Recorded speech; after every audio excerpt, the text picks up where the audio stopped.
Hello and welcome to easy grammar. আজকে আমি তোমাদের সামনে একটা ভীষণ সুন্দর ফ্রেজ নিয়ে এসেছি। এই ফ্রেজটা ব্যবহার করে তোমরা ইংরেজিতে এক বিশেষ ধরনের বাক্য যা আমাদের প্রায় বলতে হয় সেটা খুব সহজেই বলতে পারবে। ইংরেজিতে কথা বলতে গেলে গ্রামার তো জানতেই হবে, কিন্তু সেই সাথে জানতে হবে সঠিক ফ্রেজের ব্যবহার বা সঠিক শব্দগুচ্ছের ব্যবহার, নয়তো ইংরেজিতে কথা বলা স্বপ্নই থেকে যাবে। একটা কথা বলো তো, এই যে আমরা বাংলায় কথা বলছি, আমরা সবাই কি বাংলা ব্যাকরণ জানি খুব ভালোভাবে? জানি না তো, কিন্তু তবু তো আমরা কথা বলতে পারছি, কারণ আমরা নির্দিষ্ট কিছু শব্দগুচ্ছের ব্যবহার জানি এবং আমরা জানি যে কথা বলতে গেলে বাক্যগুলো কিভাবে সাজাতে হয়। ঠিক তেমনই ইংরেজিতে কথা বলতে গেলে হ্যাঁ, গ্রামারের তো দরকার আছে, সেই সাথে যে জিনিসগুলোর আরও বেশি করে দরকার সেটা হচ্ছে সঠিক শব্দের ব্যবহার, শব্দ ভাণ্ডার বৃদ্ধি, সেই সাথে সেন্টেন্সের যে কনস্ট্রাকশন, বাক্য গঠনের প্রক্রিয়া এবং সঠিক ফ্রেজের ব্যবহার। তো চলো আজ আমরা একটা সুন্দর ফ্রেজের ব্যবহার শিখে নেই, যেটা তোমরা রোজকার ইংরেজিতে ব্যবহার করতে পারবে। বোর্ডে তোমরা একটু তাকাও, এখানে আমি 4টে বাক্য লিখেছি বাংলায়। বাক্যগুলো একটু পড়ি আমি, তারপরে ভালো করে আমি সেটা ব্যাখ্যা করব। বাঘের খোঁজে আমরা ঘন্টার পর ঘন্টা জঙ্গলে কাটিয়েছিলাম। ভালো চাকরির উদ্দেশ্যে আমার বন্ধু বাংলা ছেড়েছিল। সোনার খনি আবিষ্কারের উদ্দেশ্যে তাদের অভিযান সফল। মানসিক শান্তির উদ্দেশ্যে সে আধ্যাত্মিক বইপত্র পড়ে। এখানে দেখো, এই সেন্টেন্সগুলো দিয়ে কি বুঝলে? এই বাংলা বাক্যগুলো আমি যে পড়লাম, এগুলো কি প্রকাশ করছে? এর দ্বারা আমরা বুঝতে পারছি কোনো কিছুর উদ্দেশ্যে, কোনো কিছু পাবার খোঁজে, কোনো কিছু পাবার লক্ষ্যে মানুষ দীর্ঘ সময় ব্যয় করছে, বা মানুষ একটা নির্দিষ্ট সময় কোনো কিছু পাবার জন্য, পাবার উদ্দেশ্যে ব্যয় করছে। আর এই ধরনের বাক্যগুলোকে যখন আমরা ইংরেজিতে বলবো, তখন আমাদের একটা ফ্রেজ ব্যবহার করতে হবে, আর সেই ফ্রেজটা হচ্ছে ইন কোয়েস্ট অফ। এই ইন কোয়েস্ট অফ এই ফ্রেজটা ব্যবহার করে আমরা বোঝাতে পারবো যে কেউ কোনো কিছুর খোঁজে কিছু করছে, কেউ কোনো কিছুর উদ্দেশ্যে বা লক্ষ্যে কিছু করছে। তো চলো এই যে বাংলা বাক্যগুলো এবার আমরা ইংরেজিতে বলার চেষ্টা করি। বাঘের খোঁজে আমরা ঘন্টার পর ঘন্টা কাটিয়েছিলাম। বাঘের খোঁজে বা বাঘেদের খোঁজে। In quest of the tigers.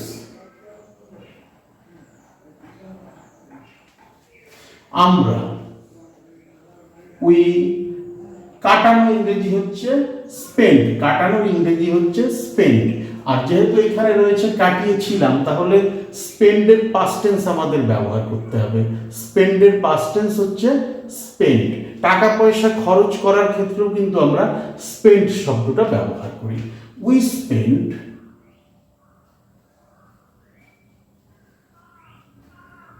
ঘন্টার পর ঘন্টা, মানে 1 ঘন্টা নয়, বেশ কয়েক ঘন্টা। তাই আমি এখানে আওয়ারের প্লুরাল ফর্মটা ব্যবহার করব, আওয়ার্স।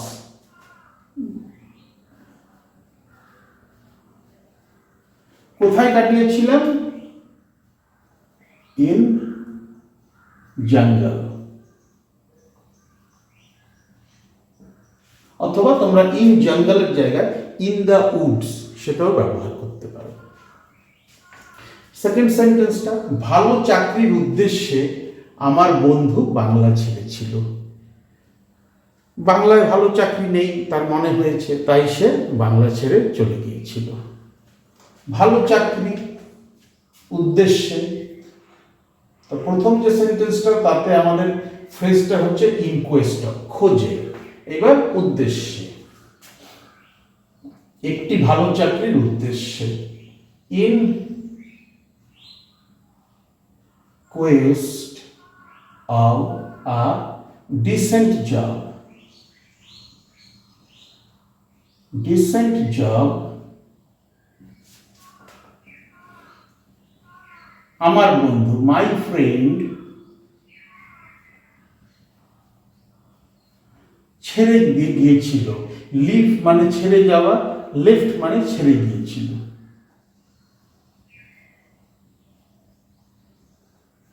কি ছেড়ে গিয়েছিল? বাংলা ছেড়ে গিয়েছিল, লেফট বেঙ্গল।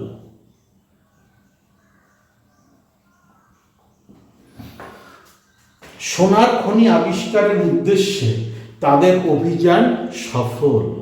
সোনার খনি আবিষ্কারের উদ্দেশ্যে তাদের অভিযান সফল। এই তো কিছুদিন আগে ভারতে 5টা সোনার খনি পাওয়া গেছে। তো আগে আমি লিখি তাদের অভিযান সফল, তাদের, দেয়ার, অভিযান অপারেশন,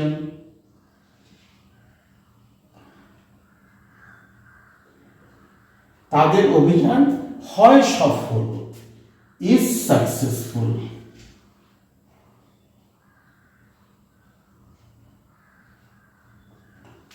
কিসের উদ্দেশ্যে সফল? In Quest of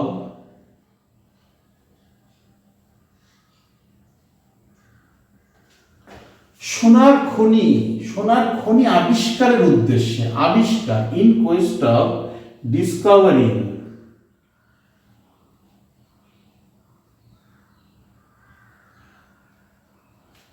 discovering the gold, সোনার খনি, মাইন।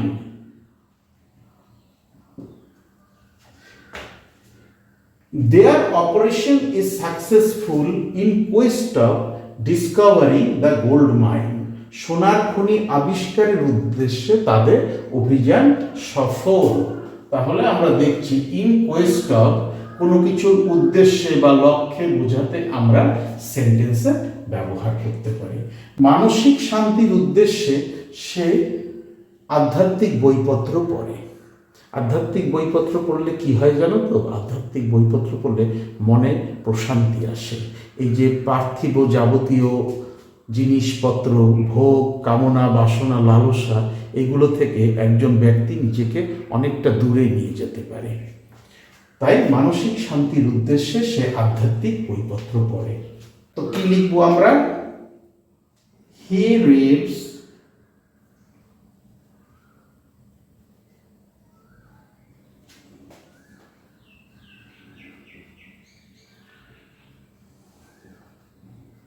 স্পিরিচুয়াল, স্পিরিচুয়াল মানে আধ্যাত্মিক। He reads spiritual books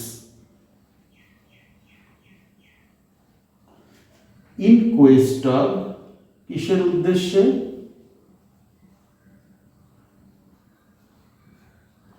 in Quest of, উদ্দেশ্যে। কিসের উদ্দেশ্যে? মানসিক শান্তির উদ্দেশ্যে।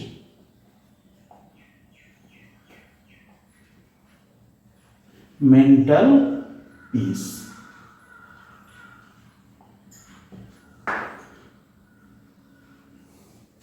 He reads spiritual books in quest of mental peace. এইবার তোমরা নিজেদের ভিতরে ইন কোয়েস্ট অফ ফ্রেজটা ব্যবহার করে কথা বলো। ফ্রেজের ব্যবহার তোমাদের কাছে সহজ মনে হবে তখনই যখন তোমরা প্র্যাকটিস করবে, নিয়মিত প্র্যাকটিস করবে। আর কোথাও যদি আটকে যায়, বুঝতে অসুবিধা হয়, আমার ভিডিওর কমেন্ট সেকশনে লিখে পাঠাও। ডেসক্রিপশন বক্সে আমি আমার ইমেল অ্যাড্রেস দিয়ে দিয়েছি, তোমরা চাইলে সেখানে আমার সাথে যোগাযোগ করে নিতে পারো। Thank you so much for your time and attention and have a nice day.